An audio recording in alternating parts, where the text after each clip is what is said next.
bonjour tout le monde! Aujourd'hui, je voudrais vous montrer une technique que je qualifierais de presque infaillible pour réussir vos corps de cercle. Cette technique-là, c'est pas moi qui l'ai inventée.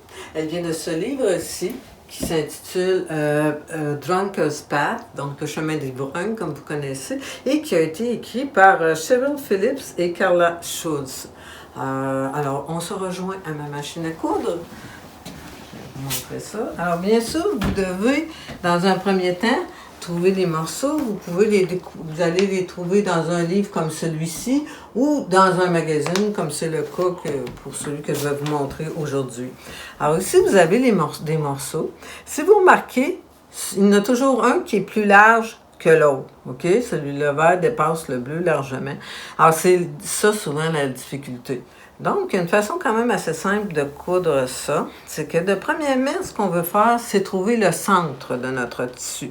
Alors, ce qu'on fait, c'est qu'on prend notre tissu, on vient le plier en deux, comme ça. On vient joindre les deux bords et on vient le presser avec nos mains. Dans le livre, elle dit de le presser avec un fer à repasser. C'est vous qui décidez, mais moi, je trouve qu'avec les doigts, c'est déjà suffisant. Puis après, c'est moins difficile de faire partir le pli. Ensuite, vous faites la même chose avec l'autre pièce. Vous venez la poser comme ça.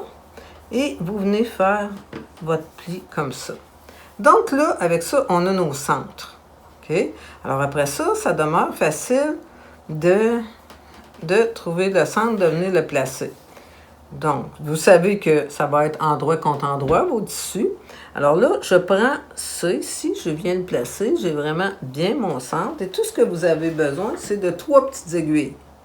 OK? La première aiguille, évidemment, on vient la placer au centre. Ensuite, on vient en placer un en chaque bout. Comme ça.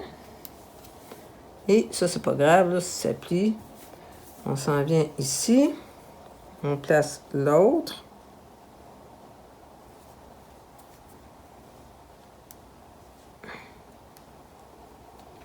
Et le truc ici, alors, on a mis notre pied un quart de pouce, OK?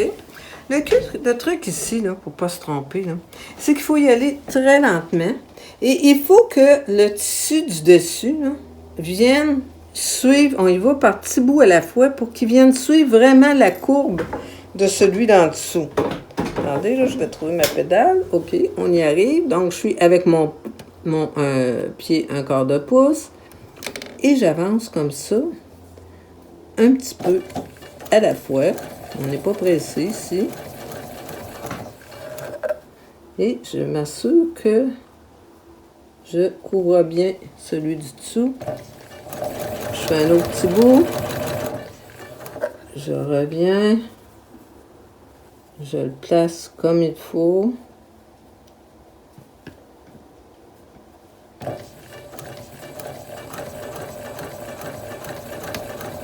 Alors, vous voyez, votre tissu va peut-être gondoler ici. C'est tout à fait normal. Mais ça n'affectera pas la couture à votre quart de pouce. Alors, on continue comme ça. On s'assure de le placer comme il faut.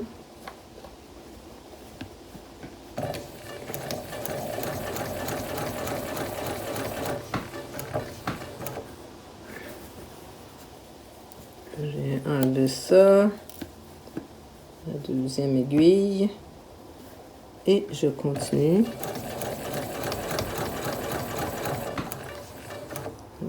Un quart de pouce, c'est vraiment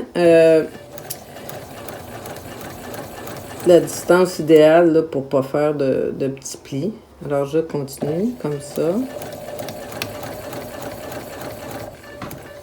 Et rendu ici, parfois, vous allez être tenté d'enlever l'aiguille, la dernière aiguille.